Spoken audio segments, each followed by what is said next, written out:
There we go. Yeah. Lepo pozdravljeni, spoštovane gostje in gosti. Najprej iskreno opravičilo za današnjo zamudo.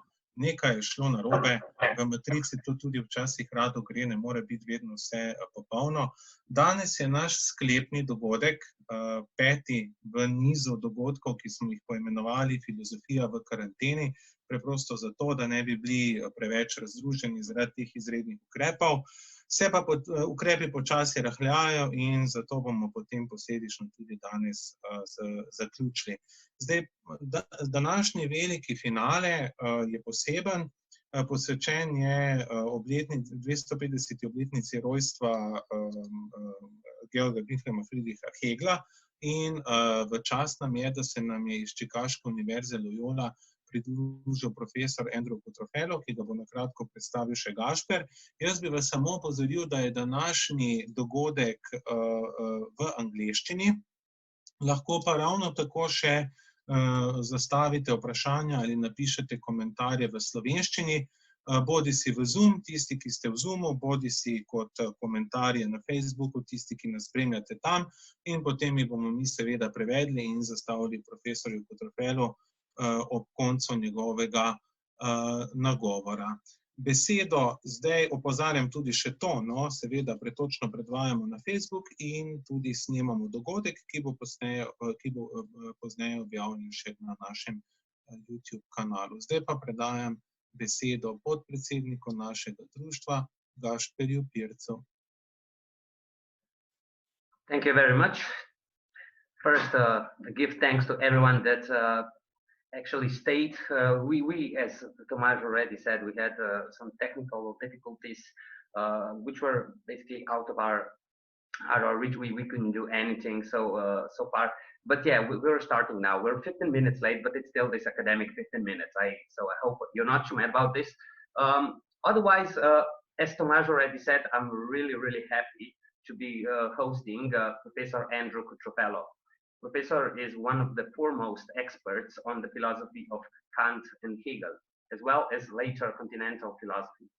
And as you may know, in USA, continental philosophy has a kind of distinct status, and maybe we'll hear something about that as well. You know, it is a bit marginalized, and therefore it's even more important, you know, to talk about it on live channels, on virtual channels, and so on. And this year it is Hegel's 25th anniversary.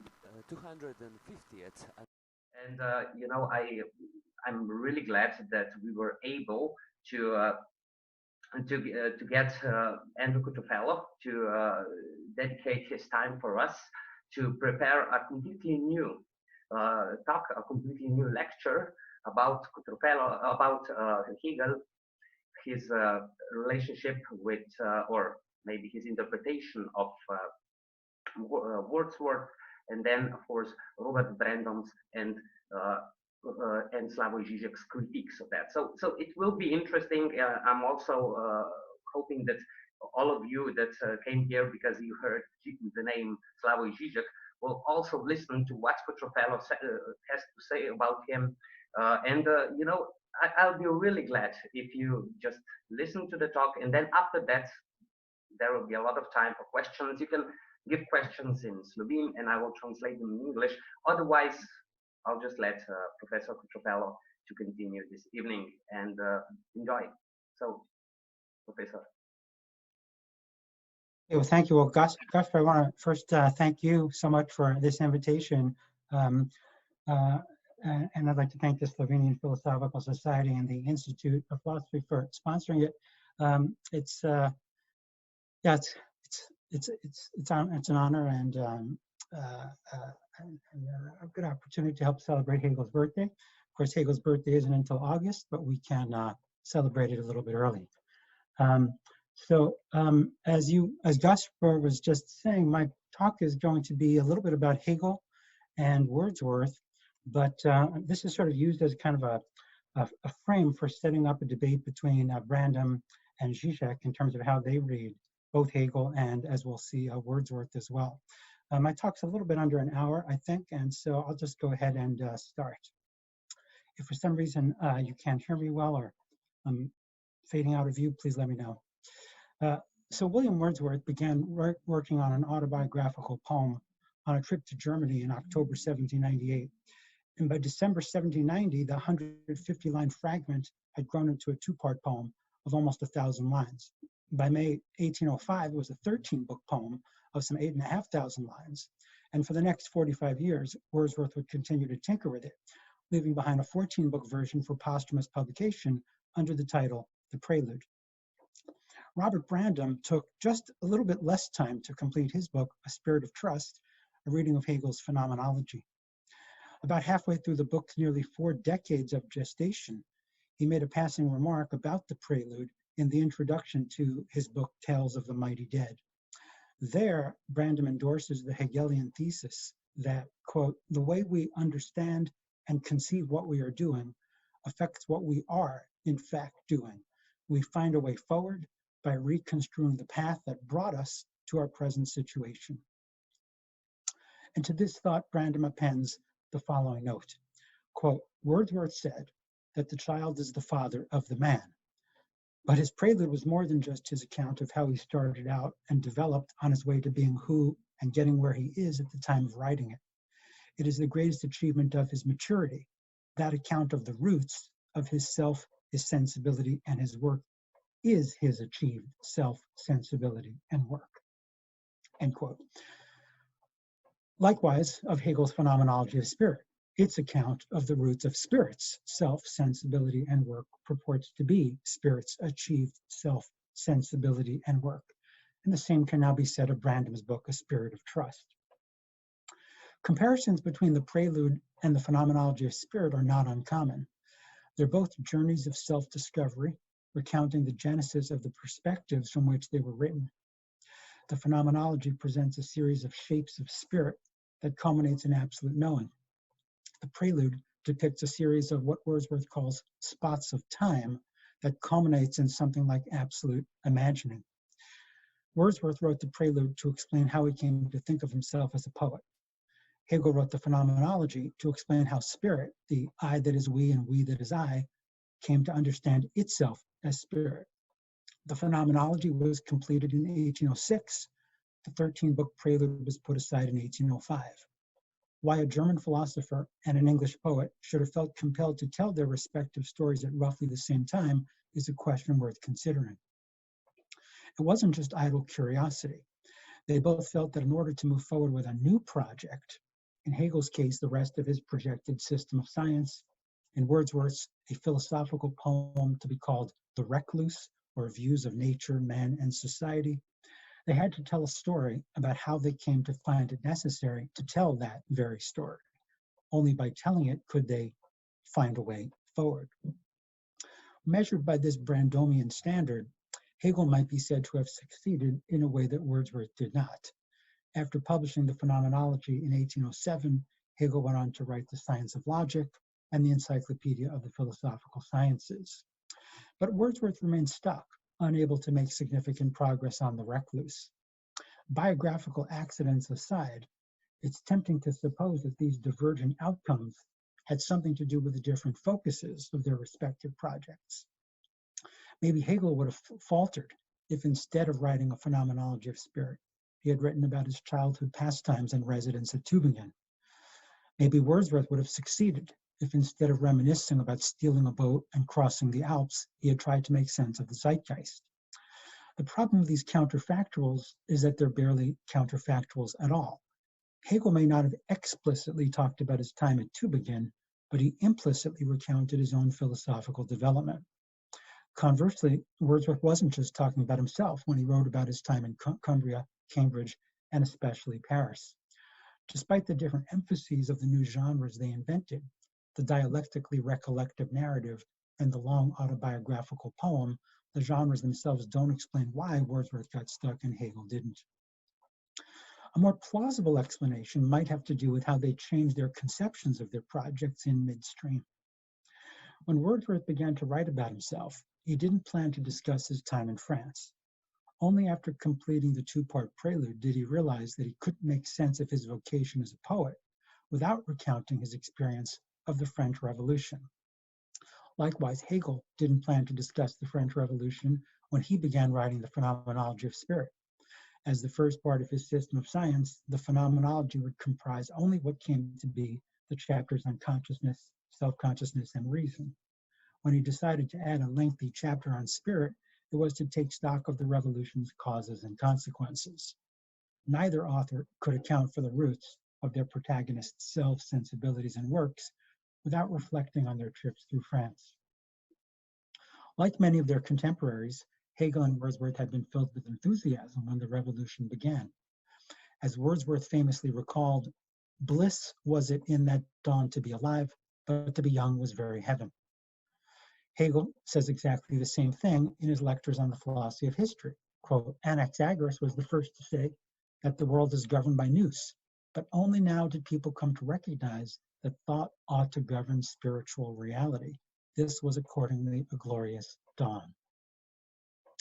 Yet while Hegel and Wordsworth felt the same way about the revolutionary dawn, they did not about its Minervan dusk. Wordsworth was perplexed by the sequence of events from the September massacres to the crowning of Napoleon as emperor. In the expanded versions of the Prelude, he describes himself engaging in a critique of practical reason that left him not with secure principles, but with unresolved contrarieties. And I'm just going to read a fairly long quote here from the Prelude, Book 11.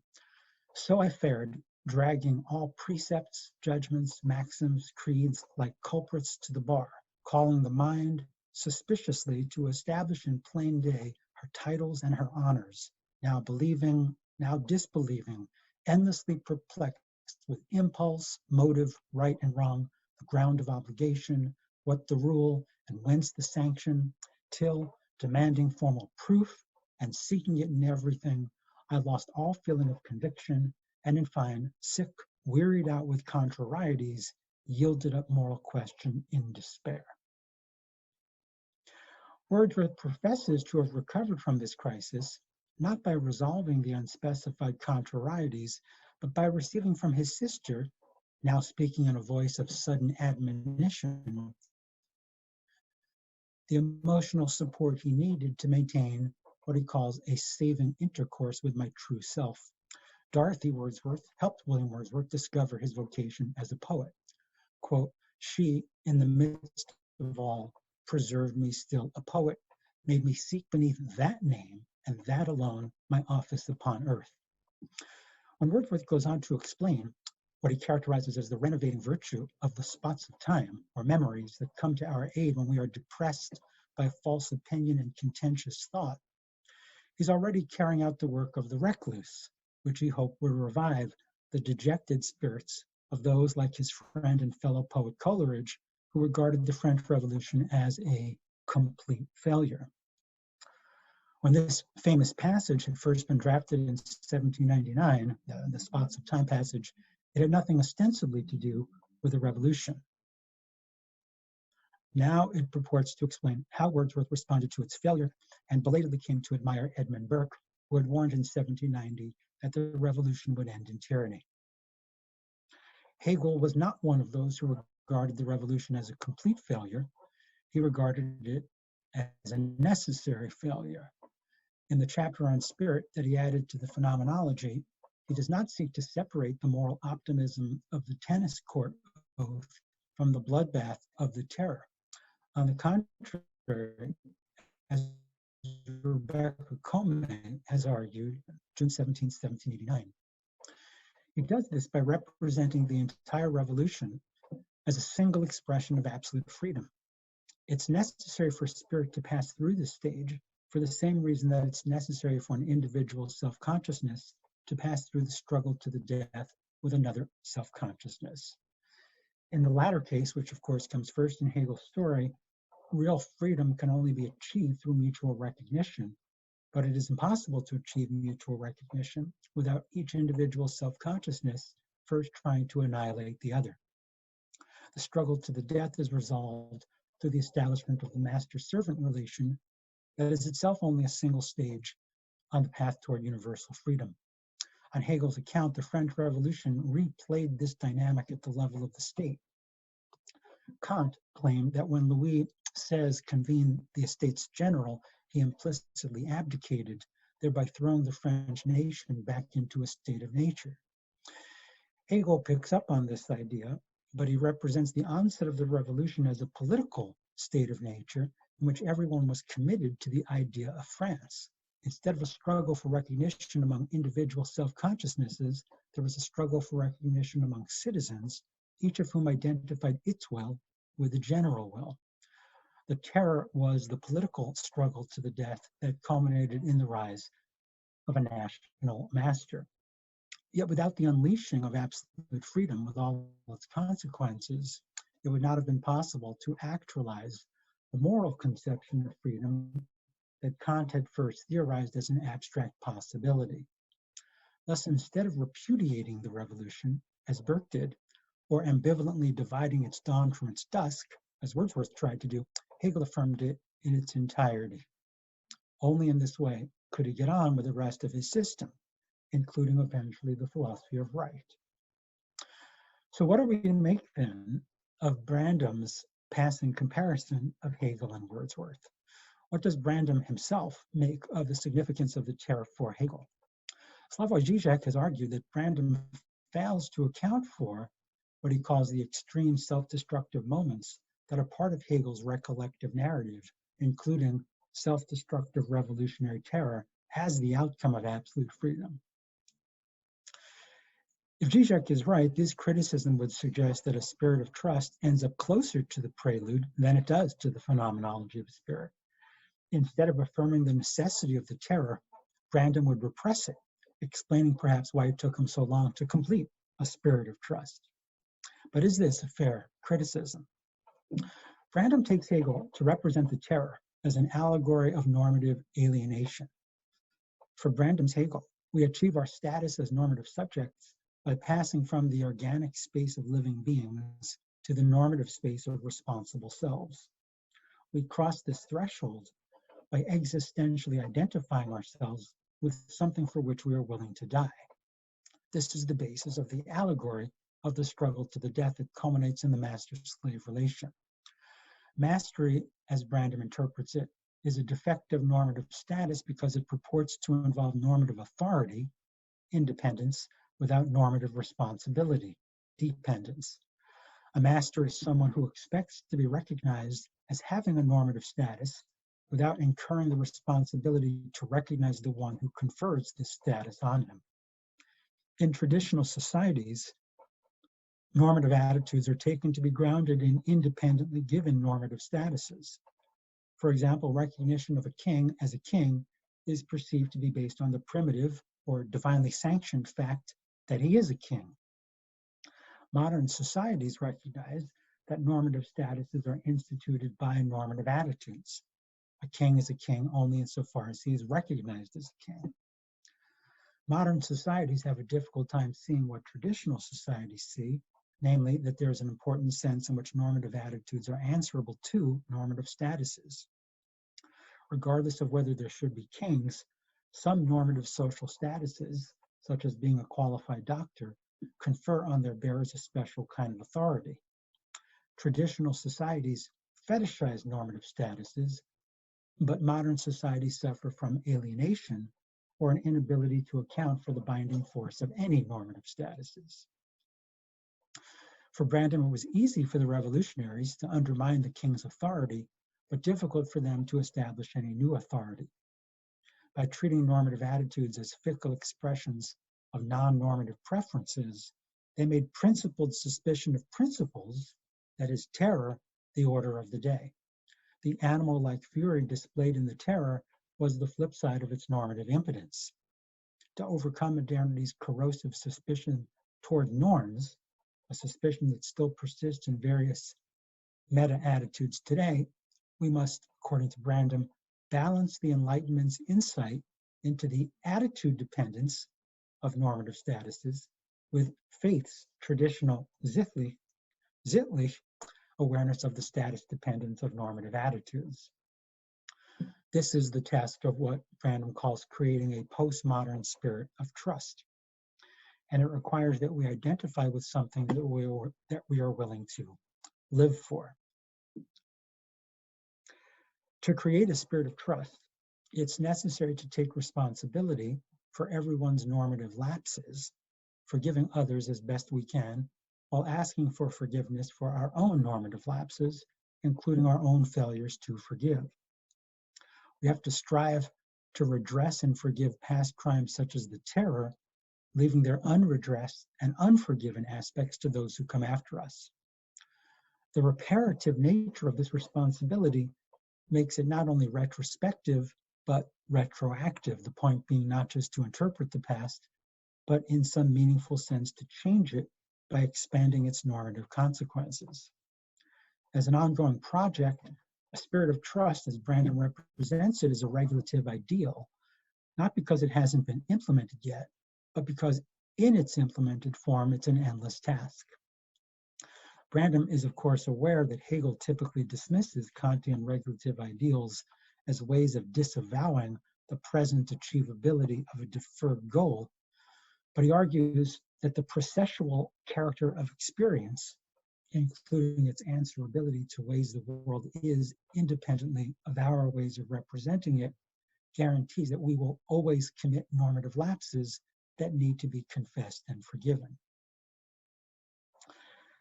By explaining how Hegel affirms the necessity of the terror, Brandom offers a clue as to why Wordsworth was unable to do so. It wasn't that Wordsworth lapsed from a modern attitude to a pre-modern attitude, but that he didn't advance from a modern attitude to a postmodern attitude. Modernity is characterized not only by its one-sided emphasis on the attitude dependence of normative statuses, but by its oscillation between this one-sided position, Enlightenment, and its nostalgia, manifested in Burke, for traditional society's one-sided emphasis on the status dependence of attitudes, faith. Wordsworth was caught in this oscillation. His description of his critical dissatisfaction with practical principles is typical not of traditional society, but precisely of Kantian modernity, and more specifically of the hypermodern suspicion that manifested itself in the terror. His confession of this crisis to his sister amounted to a confession of evil. When she recognized him as a poet, she forgave his normative lapses, enabling him to assume the normative status of a poet. Here he ran the risk of adopting the irresponsible attitude of the beautiful soul, which Hegel castigates for its pretense of total independence. But Wordsworth took his status as a poet to carry with it the responsibility to recognize ordinary people with marginal social statuses, as he does in poems such as The Mad Mother and The Old Cumberland Beggar. Writing the lyrical ballads with Coleridge was how he continued in the wake of the failure of the terror. But when it came to articulating his new practical principles in The Recluse, he got stuck, and he realized that his being stuck had something to do with a crisis that he thought he'd resolved. He expands the prelude to make sense of how he made sense of the terror, but he never completes this task. So Brandom does give us the resources for making sense of the different ways in which Hegel and Wordsworth responded to the terror. And in so doing, he explains why affirming the necessity of the terror, repairing and forgiving it, remains for us an important task still. In language, brief quote here from In Defense of Lost Causes, Žižek asks, does the often deplorable actuality of revolutionary terror compel us to reject the very idea of terror? Or is there a way to repeat it in today's different historical constellation to redeem its virtual content from its actualization? Well, given this at least superficial verbal similarity, why does Žižek think that Brandom fails to account for the terror's true significance for Hegel?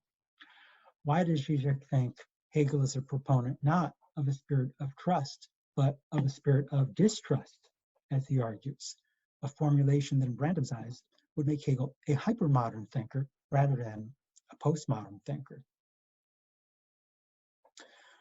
According to Žižek, Brandom's reading of the phenomenology involves a renormalization of Hegel. And here I'm going to be sort of reconstructing Žižek's critique of Brandom in his book Disparities.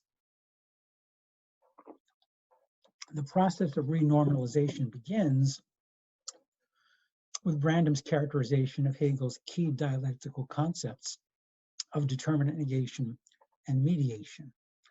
Brandom equates determinate negation with material incompatibility and mediation with material consequence.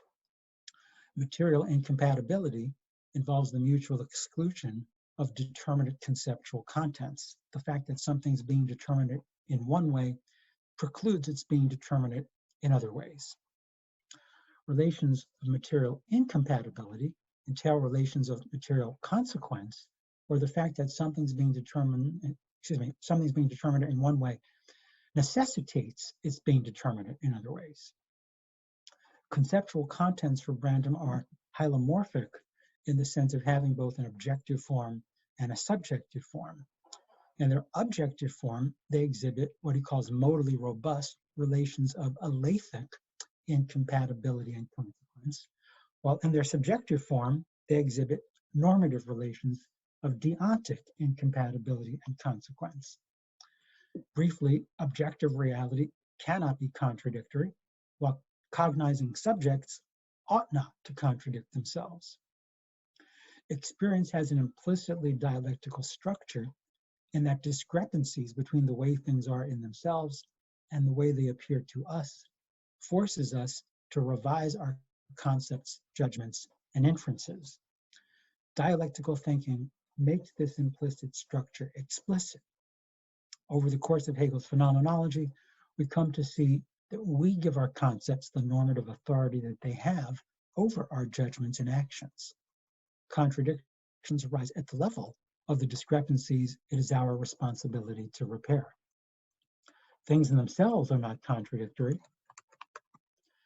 Indeed, it is their non-contradictory character that enables experience to generate the apparent contradictions that it's our responsibility to resolve by altering our concepts and commitments. Now, against this picture, Žižek argues that Brandom overlooks two key features of Hegel's dialectic: negative determination and the immediacy of mediation. Negative determination is inherent negation. Brandom acknowledges that determination involves negation, but he maintains that a thing's not being determinate in one way is due to its being determinate in other ways. For Žižek's Hegel, negative determination precedes positive determination in two ways. First, everything stands in a negative relation to itself. A thing is not just the bearer of its properties, it is distinct from its properties, a relation that involves inherent negation. Second, determinate contents have positive features only by virtue of being differentiated from one another. This is what Žižek calls the immediacy of mediation. For Brandom, such a system of pure differences is threatened by incoherence because it lacks any foundational content. But from Žižek's structuralist perspective, lack is a constitutive feature of reality. Phenomenal reality has no ground apart from differential relations. What enables determinate contents to appear is another self-relation, one by which a particular node in a differential system self-reflexively signifies or refers to itself. It does so not by magically giving itself positive content, but by signifying its lack of content. And in this way, it comes to function as a so-called zero signifier, a kind of property bearer without properties, or a property bearer whose only property is the negative one of not bearing any properties and positive properties. All other property bearers derive their positive features in relation to the zero signifier. Just as objects acquire their determination through differentiation, so subjects acquire their normative statuses through the ways in which they are ideologically sutured to a zero signifier. Like Brandom, Žižek argues that to treat normative statuses as brute facts is to fetishize them. And he also agrees with Brandom that modern defetishization reached the crisis point during the French Revolution when self-professing citizens refused to recognize the French king as a king, or themselves as political subjects. In Brandom's terminology, this was the moment when insight into the attitude dependence of normative statuses caused all normative statuses to come crashing down. But unlike Brandom, Žižek doesn't think the negativity unleashed in the terror was normative negativity. Absolute freedom, an Hegelian term that Brandom never explicitly glosses, is absolute negativity, the negativity that constitutes subjectivity prior to the advent of any norms.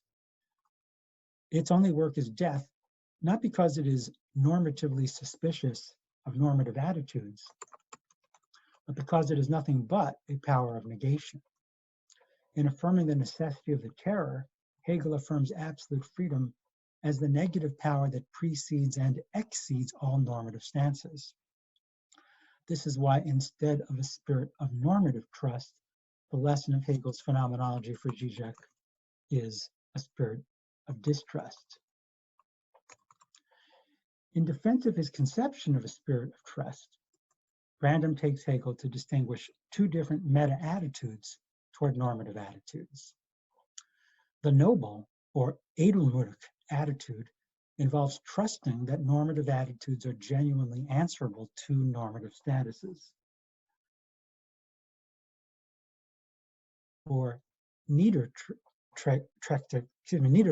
attitude, which Hegel associates with the so-called moral valet, involves treating normative attitudes as mere expressions of Kantian inclinations.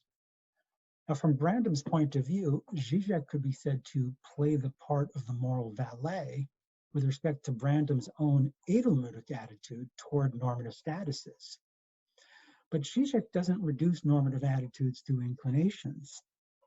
Following Lacan, he takes the negativity that manifests itself in absolute freedom to be non-pathological, having the character of a pure death drive.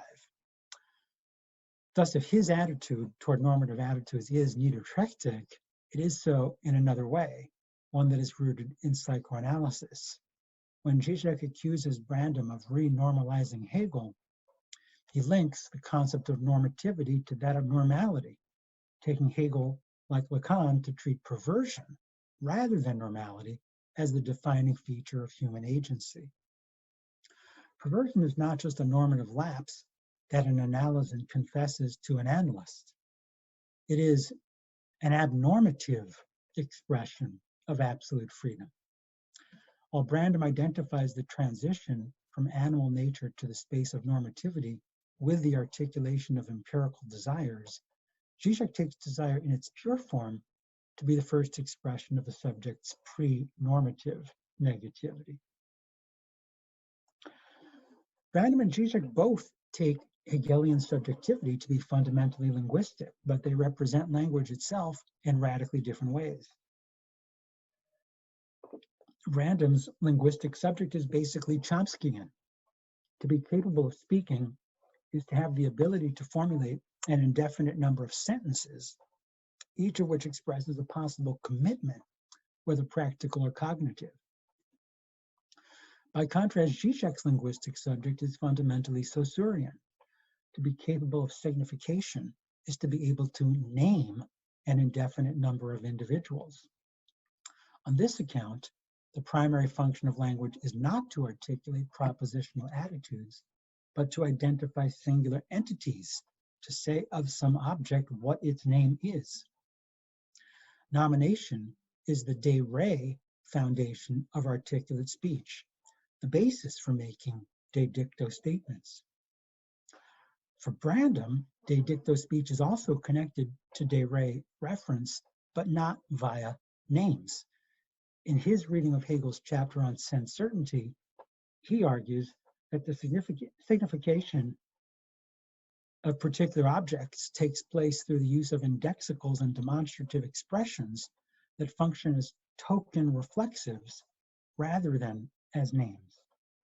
In other words, terms such as now, here, and this ground the possibility of reference within a linguistic setting that is primarily assertoric and inferential rather than nominative.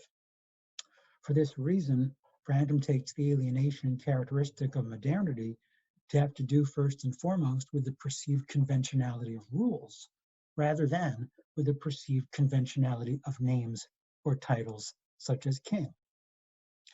For Žižek, by contrast, the basic form of alienation is that of an hysterical subject wondering why it has the name that it has.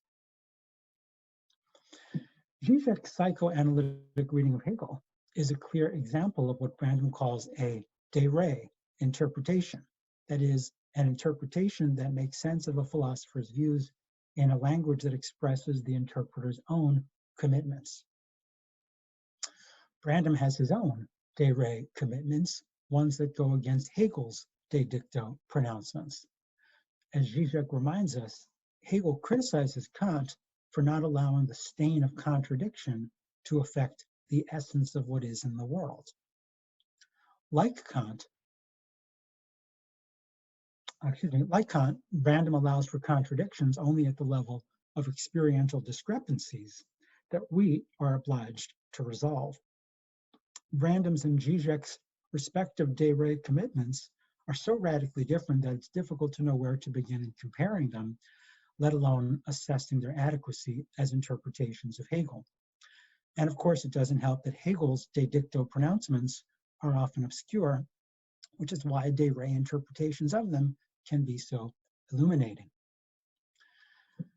Instead of going back to Hegel's text and trying to resolve the impasse that way, what I'd like to do in the rest of my talk today is indirectly intervene in this debate between Žižek and Brandom about how to read Hegel by going back to the prelude, which Žižek, like Brandom, has also mentioned in passing. Like the phenomenology, the prelude begins with sense certainty. Oh, there is a blessing in this gentle breeze. Corresponding to this form of consciousness are forms of self-consciousness and practical reason. Like Hegel's observing reason, Wordsworth seeks an objective and indeed recognitive correlate of his self in the breeze that doth seem half conscious of the joy he brings. Wordsworth professes to have a heart joyous, not scared at its own liberty, but soon he is asking liberty what it would avail, but for a gift that consecrates the joy. He's conscious of having received a gift from nature, but he recognizes an obligation to do something with this gift, to create something worthy of it. The external breeze blowing on Wordsworth's cheek summons a correspondent breeze within, what he calls a tempest, a redundant energy vexing its own creation. Wordsworth says he's looking forward to the time he has been given to write poetry, matins and vespers of harmonious verse, but he's filled with anxiety, in part because he doesn't yet know what to write. By making a present joy the matter of a song, he's celebrating a past joy recollected in tranquility. But as we've already seen, he's also recording an ongoing struggle to get on with another project. The prelude is a distraction, originally conceived as a mere tailpiece to the recluse. It was not yet, if ever, presented as its prelude. After considering and dismissing several possible topics for long poems that he could undertake to write, including his best and favorite aspiration, some philosophic song of truth that celebrates our daily life, Wordsworth shrinks back from this awful burthen. His days are passed in contradiction and vain perplexity, formulations that anticipate his later description of his despair over moral contrarieties. But then comes Wordsworth's second sailing. He asks, was it for this that one, the fairest of all rivers, loved to blend his murmurs with my nurse's song? This question leads him back to the natural consciousness of his childhood and the self-development that he and we will observe for the remainder of the poem until the observed self-consciousness comes to coincide with that of the mature poet. kind of diachronic form of the I that is we and we that is I. The demonstrative in Wordsworth's question, was it for this, ostensibly refers to the nominally present situation that Wordsworth has just described to us, the writer's block that he determinately negates by posing this very question.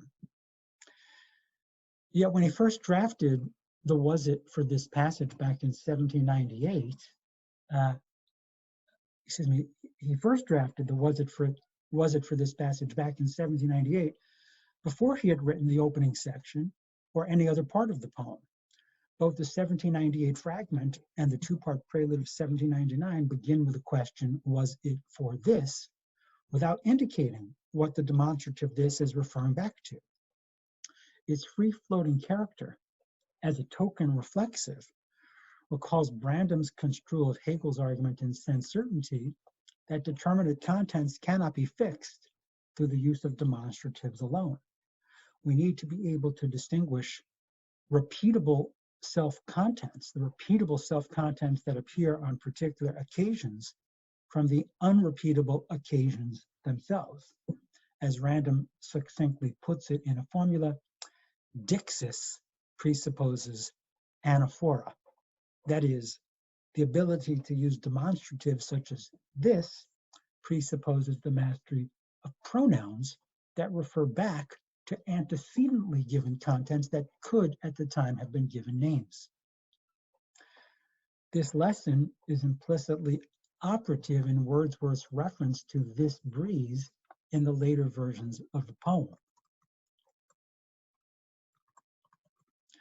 By re-beginning this way, Wordsworth anchored his poem in nature, and he also contextualized the question, was it for this, by first describing the writer's block. So now I lost my space here. By first, let me just go back here. By re-beginning this way, Wordsworth anchors his poem in nature, and he also recontextualizes the question, was it for this, by first describing the writer's block to which the previously written this could then refer back. In making these changes, he changed the direction of the demonstrative term's anaphoric chain. In the original drafts, the word this in was it for this could refer to the unfinished poem that Wordsworth was just beginning to write. Brandom observes that for Hegel, the intention to complete a work involves a kind of forward anaphora, whose object is projected to appear only at the end of the intentional activity, like building a house. In this case, that object would be Wordsworth's finished poem. When he wrote the words, was it for this, he wasn't suffering from writer's block. He was getting on with the recluse just fine, albeit in fragments that he planned to synthesize later. Only after he came to think of his so-called poem to Coleridge as a way of procrastinating did he transform a forward anaphoric chain into a backward anaphoric chain, optimistically telling himself that he was determinedly negating his writer's block by telling the story of how he came both to suffer from it and to sublate it. It was around this time that he decided to discuss his experiences in France. Closely related to his writer's block, although it isn't thematized until much later in the 1805 and 1850 versions of the poem, is his dejection over the fate of the French Revolution. Spirit's writer's block, and his resolve to determinately negate it by setting out in verse his views of nature, man, and society in the recluse. 'Tis against that we are writing.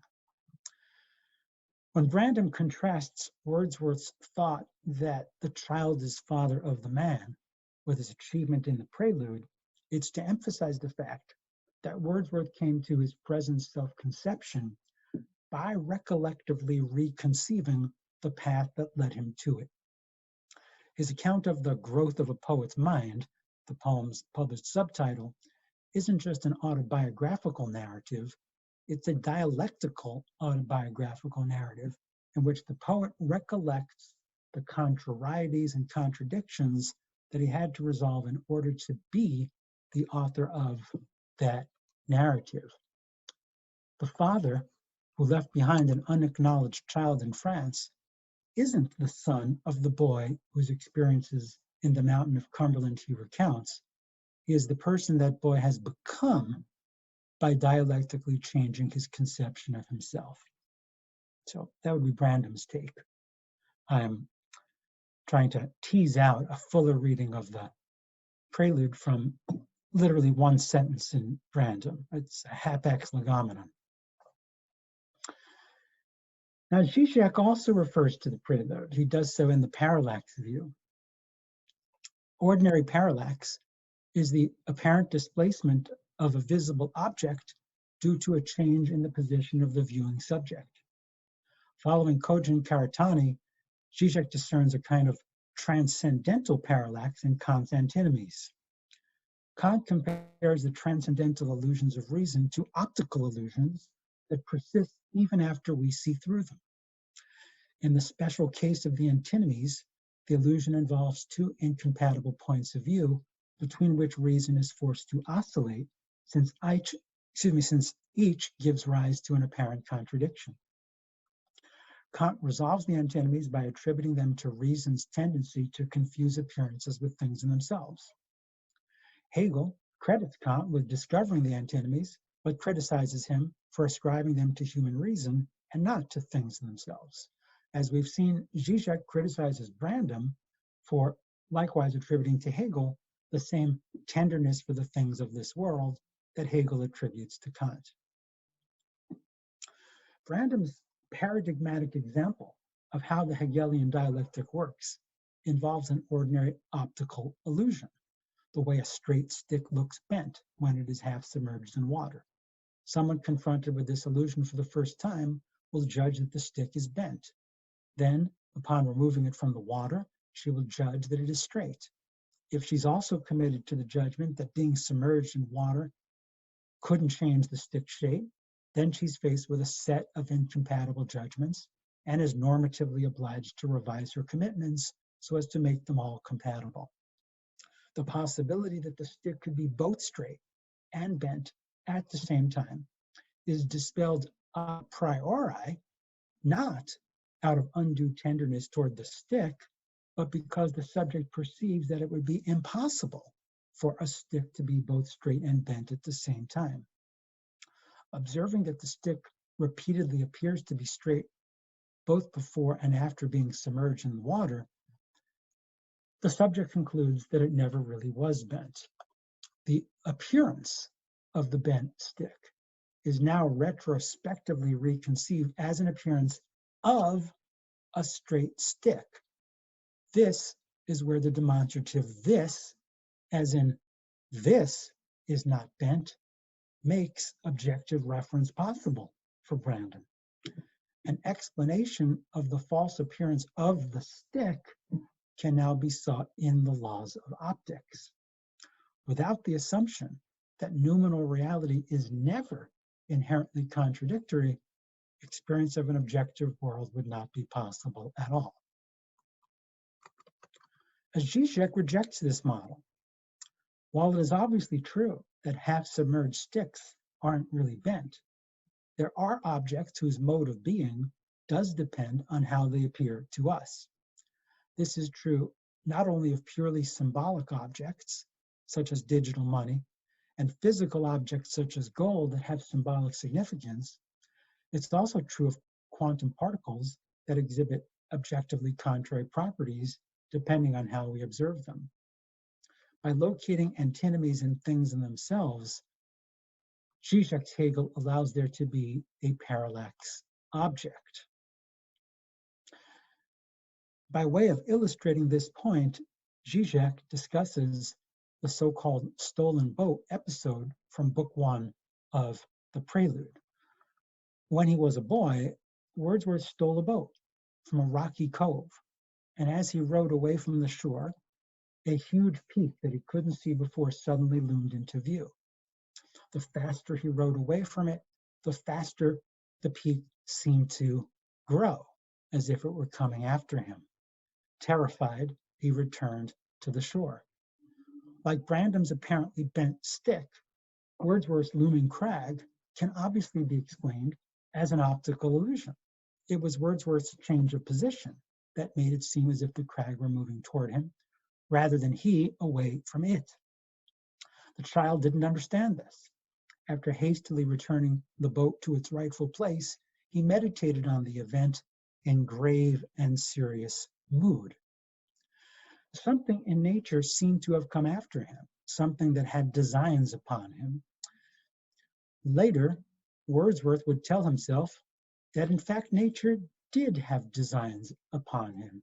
In this and other spots of time, it was nature's intention to awaken his imagination and make him a poet. And this aspect of his mature understanding of the episode would be completely lost if we reduced it to a lesson in optics. Now, Brandam would surely agree with this point about the poem, but he would probably still maintain that what disturbed the child was, in fact, just an ordinary experience of empirical parallax. After all, the crag wasn't really coming toward him. But for Žižek, the crag nevertheless functions as a parallax object. Despite the merely empirical character of the optical illusion, the crag was experienced by the child as the objectal correlate of the child's own subjective gaze. Unlike an experience of the Kantian dynamical sublime, in which the subject represents its transcendence of terrifying external nature, what Wordsworth describes, according to Žižek, is a terrifying projection of the subject's internal nature. In support of this reading, Žižek refers to Wordsworth's Immortality Ode, in which Wordsworth describes the sober coloring that clouds take from an eye that hath kept watch o'er man's mortality. In the prelude, the child is father of the poet, insofar as the poet's heart still leaps up whenever he beholds a mountain in the sky. Like the crag that arose black and huge, the guillotine was the objectal correlate of the young adult Wordsworth gaze. Both objects reflected back to him the absolute negativity of his own subjectivity. In both cases, he could move forward only by identifying with the object, as the Jacobins urged in the case of the guillotine. Yet in both cases, he turned back, going back to shore, as it were, as the Girondists did. From a psychoanalytic point of view, the episode of the stolen boat could thus be read as a kind of screen memory, a substitute for Wordsworth's later memories of France. His recollection of the voice of mountain echoes, in fact, echoes the name La Montagne given to the Jacobins in the National Assembly. While this reading is admittedly highly speculative and niederträchtig, as Brandam would say, support for it might be found in Wordsworth's reference to the ghastly visions that haunted him during the Terror, and his comparison of the wielders of the guillotine to a child playing with a pinwheel. The key point is that for Žižek and Žižek's Hegel, the Terror was a parallax object, an external projection of the absolute freedom of subjectivity. Okay, I'm getting close to the end here. For Brandam, there's a kind of transcendental parallax, actually, in the double perspective that we take in representing a normative tradition, both prospectively, reconstructing the process by which a norm has been instituted, and retrospectively, representing the same process as having been implicitly guided by that norm all along. Looking at a normative tradition solely from the prospective point of view generates paradoxes about the nature of rule-following behavior. If we make the rules of the game up as we go along, in what sense can we be said to be following rules at all? Conversely, looking at a normative tradition from a retrospective point of view avoids these paradoxes, but by itself it prevents us from seeing how norms get instituted in the first place. Instead of representing these as incompatible points of view between which we can only oscillate back and forth, Brandom takes Hegel to keep them both in view simultaneously through relations of mutual recognition. Every normative subject is both recognized and recognizing in complementary ways. Each has a perspective on the other that the other cannot have on themselves. Parallax is avoided, or rather sustained, by being socially distributed. Only a normatively deficient subject purporting mastery, the status of being recognized without recognizing anyone else, would experience an insuperable gap between their putative authority and their disavowed responsibility. The same lesson applies both synchronically and diachronically. By distributing the recognitive labor of confession and forgiveness over time, we reconcile the retrospective and prospective perspectives that we take in representing ourselves as following rules of our own devising. If the terror resulted from the single perspective of the attitude dependence of normative status is unsupported by the reciprocal perspective of the status dependence of normative attitudes, then to pass from modernity to postmodernity is to bring the parallax between these perspectives into view. To accomplish this, Brandom argues, we have to synthesize what he calls the heroic Sichtlich conception of agency, according to which an agent is responsible for all the consequences of their deeds, with a modern conception of agency, according to which agents are responsible only for the intentional aspects of their deeds. We are all co-responsible for everything everyone does, both diachronically and synchronically. Likewise for Žižek, we have a kind of meta responsibility to take responsibility for past failures while trying to, as he puts it, fail better. Žižek likes to quote Zhou Enlai famously saying, or supposedly saying, that it was too early to tell whether the French Revolution had succeeded or not. For both Žižek and Brandom, it's always too early to tell because the ever-expanding consequences and aspirational repetitions of human deeds are unforeseeable. Brandom views Hegelian subjects as normative agents who oblige themselves to resolve contradictions. Žižek views Hegelian subjects as agents of negation whose responsibility is to actualize contradictions. But what if these two perspectives stand in a relation of parallax to each other? If the actualization and removal of contradictions are two sides of the same dialectical coin, must we oscillate between them or can we reconcile them? The problem is that we're dealing with two incompatible perspectives on the nature of incompatibilities. What we face is essentially a kind of meta-antinomy about the nature of antinomies. Okay, thank you for your patience. I know that was a long talk, and yeah, I'm eager to hear your thoughts and criticisms. Professor Cutrofello, I thank you very much. I believe that in the name of everyone in this company, because I think this was really a terrific lecture. And yeah, we may perhaps need a minute or two, to absorb everything. But otherwise, I thank you very much. I have so many questions, but I will leave first. First, I will leave our participants to give their opinion on the piece. Tell a bit more. I think it was really interesting. I also think that it really connects to this tradition of basically this dichotomy of two different views on Hegel that's been present since 19th century.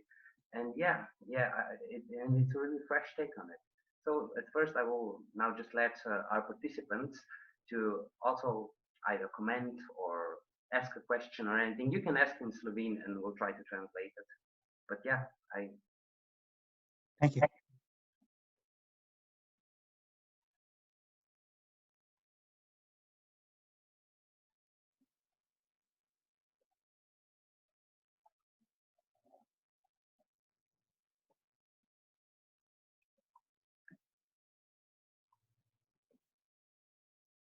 well, before anyone else shows up, and maybe takes time, because of course most of us are still Slovenes, and it takes a bit time to make a question in English. I would like to perhaps continue with this part, maybe just for a minute or something.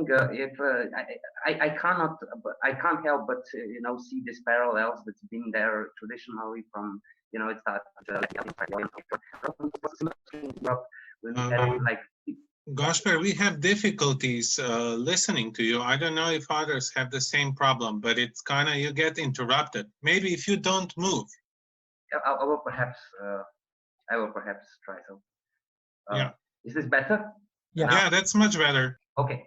So, there's been a long tradition of basically this dichotomy in views between, on say, one hand, you have this, the views that view Hegel as more of a person of, I don't know, synchronization and appropriation, and of course, Ljubljana school, which mostly dealt with, or mostly saw Hegel as basically a guy that showed what negation is capable of. So in a way, I kind of saw this as similarly, in a similar way, in a similar manner.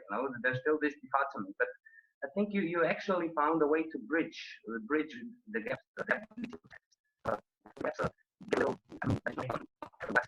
If these two positions can be reconciliated. Thank you, Gašper. You were again going in and out towards the end there, so I missed what you were saying at the end. But in terms of trying to bring them together, I mean this was really what I found myself struggling with when I'm reading Žižek about Hegel. I'm nodding my head, and when I'm reading Brandom about Hegel, I'm nodding my head. But really, I had my own experience of parallax. How do you possibly put these two books together since they're so completely different? And I think that really really comes down to issues in philosophy of language and the basic difference between the what I try to characterize as the Chomskyan versus Saussurean points of view, and how that bears on whether one thinks of statement making or nomination as the fundamental speech act, the fundamental act by which language makes contact with the world. So when Žižek invokes Lacan and the whole notion of the quilting point, the point de capital, that's how language hooks onto the world. It's significant, I think, that the vehicle of signification is the name, and it's not only that for Brandom it's the assertion, like when he says, for example, that Kant's big development is to say that judgment is the most fundamental unit of language because it's what we can take responsibility for. Judgment still has to hook onto the world, and that has to happen through something other than Kantian intuitions, since for Brandam's Hegel, the concept intuition dichotomy is wrongly conceived. Intuitions really have to be replaced in some way by something else that does that contacting, that enacts that contacting relation. And really, it is the demonstrative and the indexicals that do that work. It's really important for Brandom, I think, that it not be names. It has to be indexical and demonstrative expressions that have some kind of truth functional role to play in discursive speech. So that for me was the real sort of light that made me think, okay, that's the difference between these two thinkers here. Of course, you'd also have to go into more detail about desire, and I didn't bring up, the role that, say, jouissance plays in that side of Žižek's Lacanian interpretation of Hegel. Okay, thank you very much. Now I think we could continue this discussion, but of course we'll still let everyone else. So if anyone has already prepared a question, we'll wait a little bit. Well, I have one question, but mine is not nearly as profound or as subtle. It's just basically this observation. If perhaps, Professor Cutrofello, you could maybe say a word or two about this. Stanley Cavell says that actually this Kantian or romantic philosophy in English-speaking world was basically introduced by poets, by Coleridge and Wordsworth. And that's kind of curious to me, you know, why would there be a poetry that would actually be a vehicle of, let's say, romance? That's why I found it interesting that you started introducing your talk with Prelude. Now, so maybe if you could perhaps comment on this a little bit, how you see this phenomenon, and also, that's the second question, what would here be the difference between, let's say, Wordsworth and, I don't know, Coleridge on the other hand? Yeah, those are great questions. Also for me, difficult questions. Originally, I was actually working more on Coleridge, and then I got more. I thought there was something more interesting about how Wordsworth was connecting up to Hegel. But Coleridge, of course, was the one who read Kant and read Fichte and read Jacobi. He read them. In fact, he even plagiarized them. I think that the way I would respond to your question would be in terms of what I'm trying to think about about the nature of antinomies and what I'm characterizing as meta-antinomies. There's something about the experience of the antinomy that I think is the inaugural feature of Kantian and post-Kantian thought.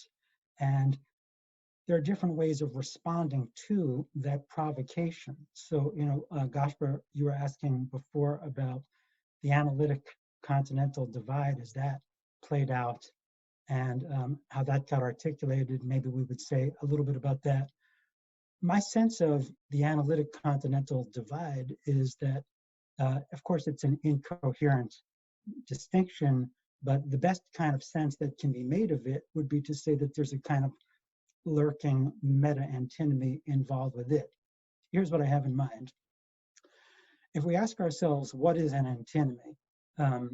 We have sort of two options. On the one hand, we can say, well, an antinomy is something like an apparent contradiction that has to be resolved logically.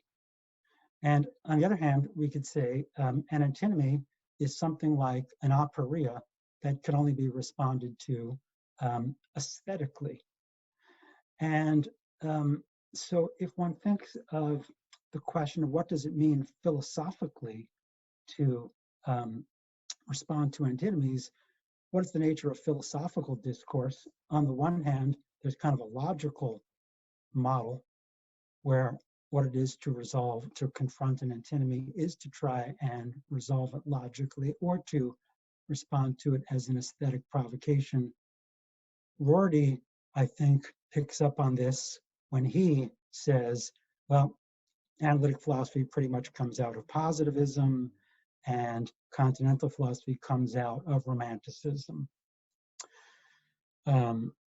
And if you go back to Kant's critique of judgment, where Kant is talking about the antinomy of taste, the antinomy of taste, the thesis says judgments of taste can be resolved because they're based on concepts, and the antithesis says they cannot be resolved because they're not based on concepts.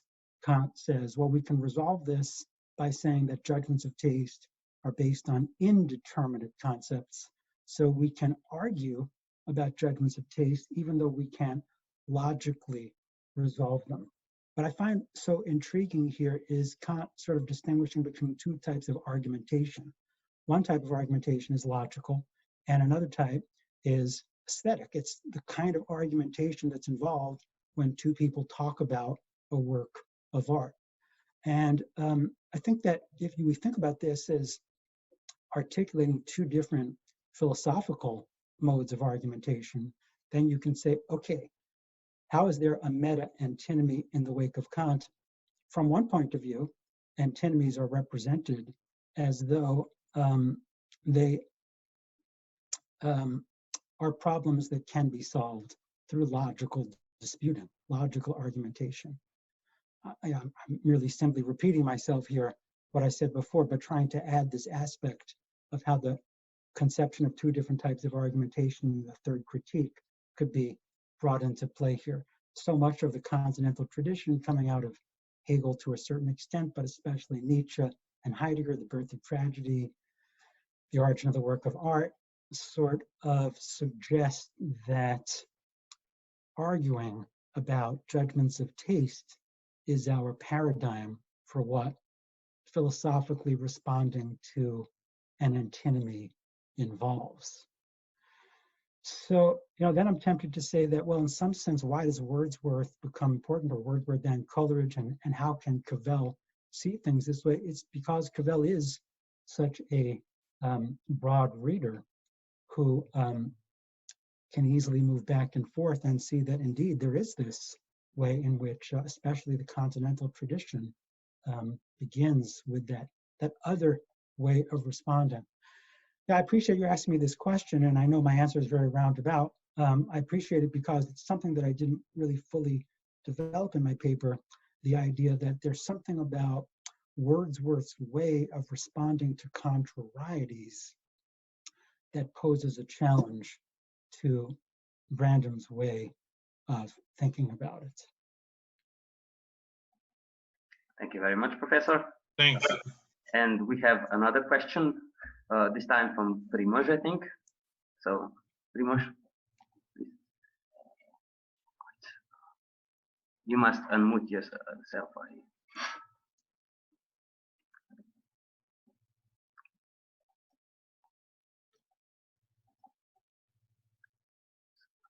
It seems it doesn't work right now. We'll go back to Primož. We'll come back to you, please. Let's just see if there's something wrong on your part. Oh, now it's okay?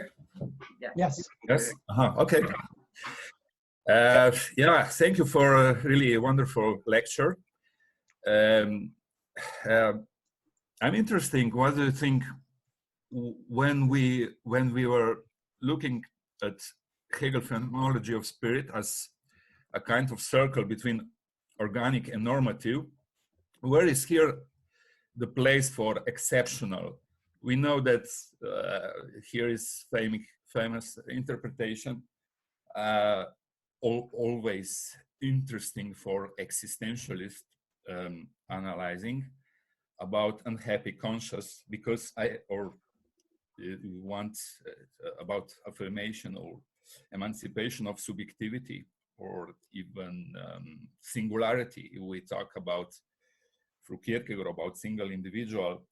And I think here we have problem with parallaxa with Žižek. What do you think? Because I think he's still imprisoned in a concept of unhappy consciousness. Do you think is possible existential turn to a positive concept of consciousness? Okay, roughly to say, let's say happy consciousness, as a possibility of healing the gap about which Žižek is talking. Because here I see also the problem for the practical philosophy, let's say, from metaphor of Wordsworth, unfinished poem, that we have a kind of imaginary unfinished action. I mean, that we have here problem with actually activity, let's say, positive concept of consciousness. Yeah, thank you. It's interesting that Brandam, in his book, has very little to say about Stoicism, skepticism, and unhappy consciousness in the phenomenology. And I'm not sure why that is, but he simply treats them as further exemplifications of the defective form of self-consciousness that the master-slave relation is supposed to describe.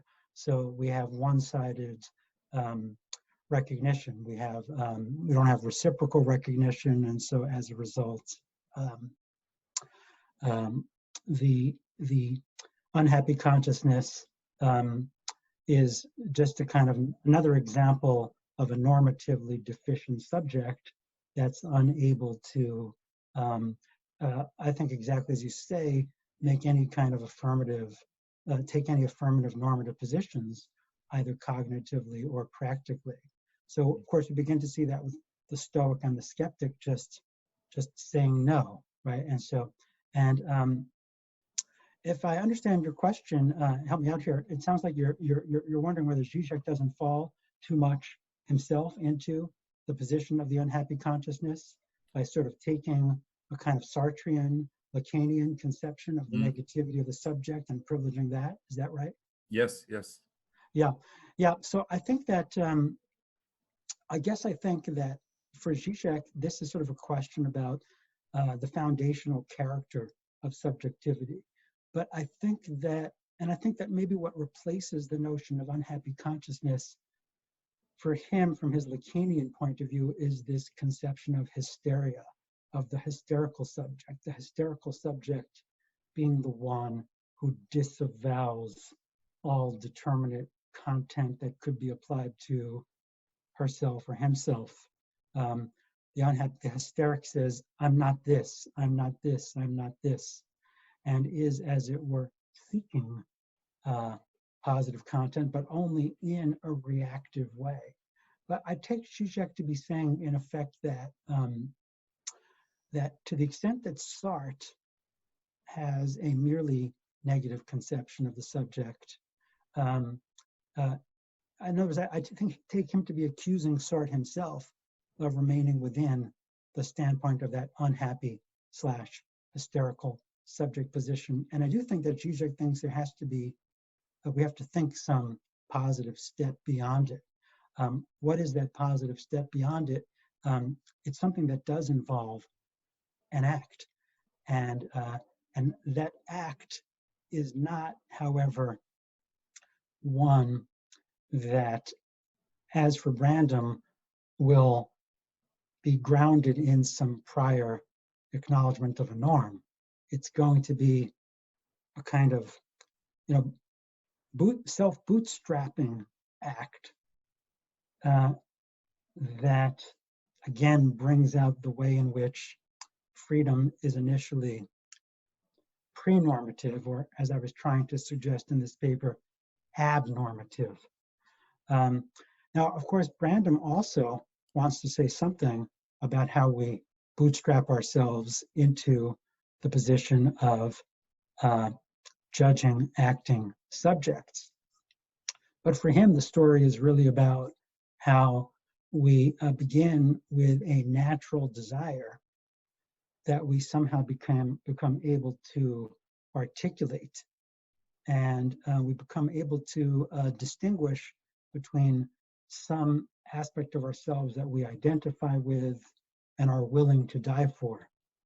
Mm-hmm. And I think that Žižek thinks that ultimately Brandom is resorting here to too simple a kind of naturalistic perspective, and doesn't really explain that transition from the natural animal level to the normative level. I think Žižek thinks that there's something right about the Hegelian, Sartrean, Lacanian line, that there's got to be some kind of radical negativity that's pre-normative.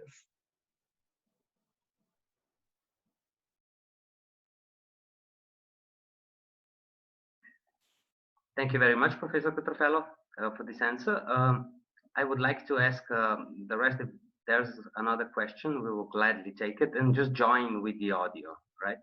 You can just unmute yourself and join with the audio if you have another question. Yes. May I? Yes, you may. It's only a short question. I refer to your last mention of this radical negativity as a source of normativity. I believe there is also another concept, at least implicitly, which is very important. I think that the common knowledge concept, that as implicit common knowledge. I think that if we say, if there are two subjects who are in some conflict among them, simply this is unsolvable problem if we don't accept an implicit common knowledge for both. If there is an implicit common knowledge for both, then they can refer to something common. And then it's at least a possibility to find something norms and something like that. But if there is nothing like even implicit common knowledge, then you have only this negative, strictly terrible, negative, terroristic concept of necessity and contingency. Yeah, thank you. I agree, and I think that in different ways, Brandom and Žižek also want to build that into their theories. Brandom, especially explicitly, in the way that he interprets mutual recognition for Hegel, the way that mutual recognition works, because he takes recognition for Hegel really to be a kind of equivalent of what respect is for Kant. And so it's doing normative work that is robustly normative, acknowledging, really acknowledging exactly as you put it. I think that sense of holding a world in common, of belonging to a common world, and having some kind of common framework of commitments that makes any conflict that emerges understandable only within the horizon of that commonality. So the kinds of, like when Lyotard talks about radical difference and how there's no point of commonality, it seems, right, Brandom wants to say, no, there is always, in fact, some kind of common horizon as a condition for the possibility of recognizing hostility has hostility, even, right? Something like that. Yes. Yeah. Thank you. I think Žižek has a similar idea. You know, I think he tends to approach this via Lacan in terms of the idea of the big other. Yes. Yeah. Yes, I see. Thanks. Thank you. Thank you very much, Andrei. And so yeah, we've been on the air. I think we've been now for it's been more than an hour and 20, I think. And I would still like to remind you that all the participants, that this is one of the last opportunities. Yeah, at least one time we just unfortunately, yeah. I apologize. I'm standing still now, but I guess I just have some problems with microphone as well. So, but I would like to just maybe is this better? Can you hear me? Yes. Okay. So I would like to remind everyone that just join with the audio if you have anything else. Otherwise, I would just like to maybe start around just one last platform which is still interesting, and this is, well, a very simple question. Can Hegel I see why I have the problem.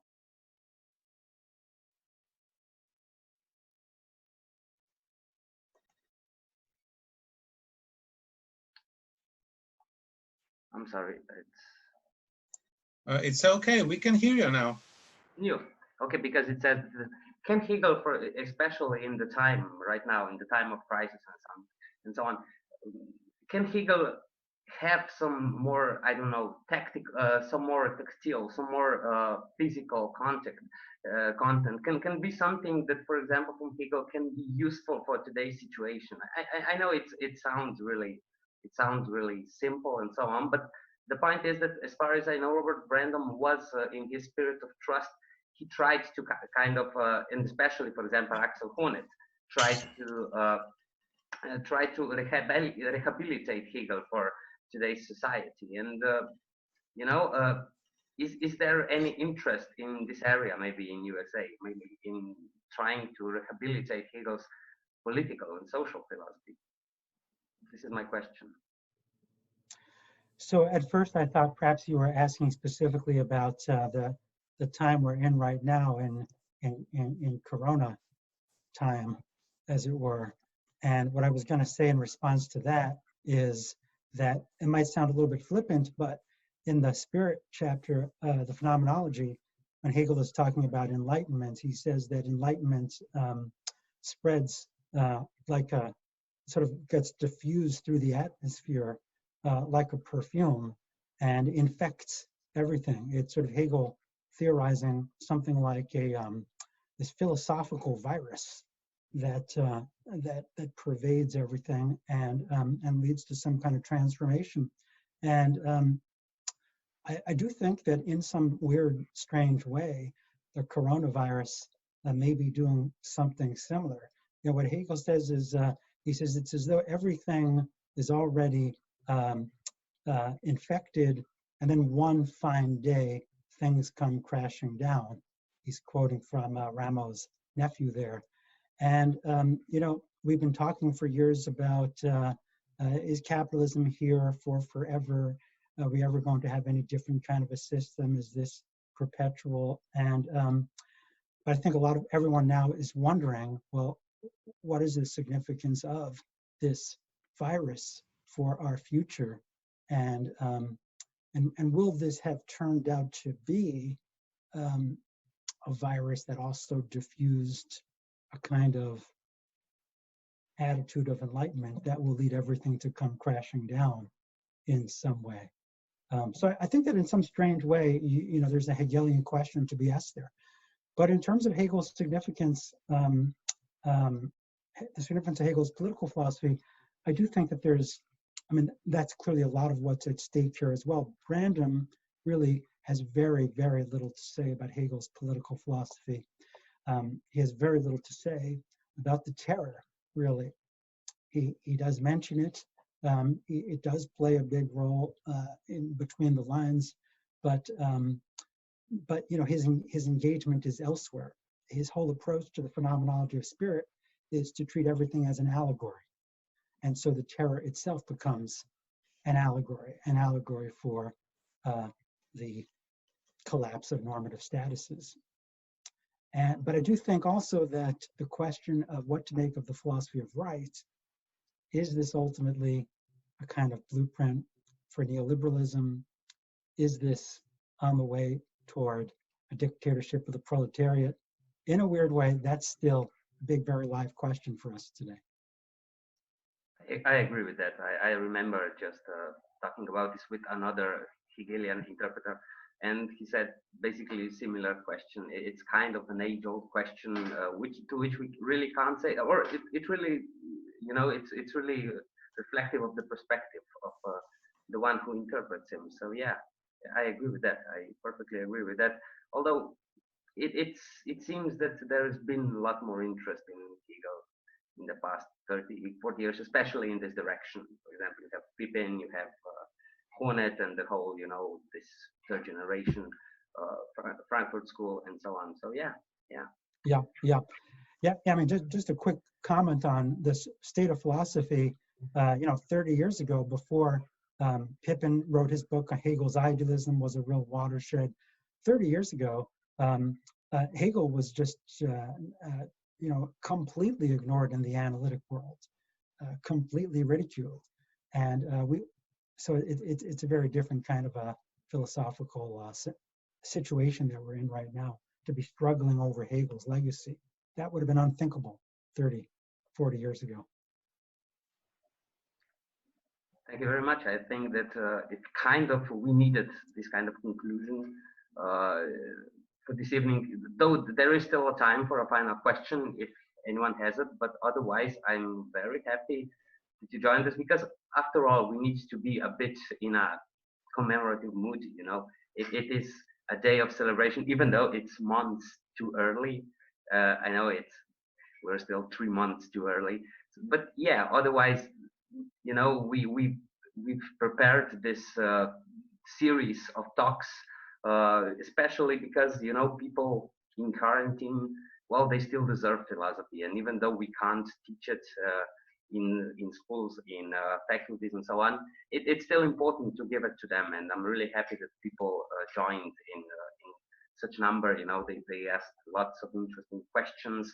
So, and I'm really happy that it was actually this tonight's talk that kind of concluded our specific section or our specific series, philosophy in quarantine. So I'm really glad about it, Professor Cutrofello. Now I will leave to the participants to ask a final question if they have it. Otherwise, we will slowly conclude. But before that, I will still ask Professor Cutrofello to give some concluding remarks, or perhaps a final comment or a word for us.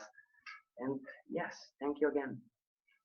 Well, thank you. And my only concluding comment is that if anyone wants to follow up by email, you can find my email address online. So please, shoot me a line. Thank you very much, Professor. Otherwise, we have something little prepared for you in half a minute. We will say goodbye to Professor Cutrofello, or stay online. But otherwise, I thank everyone who's listened to that.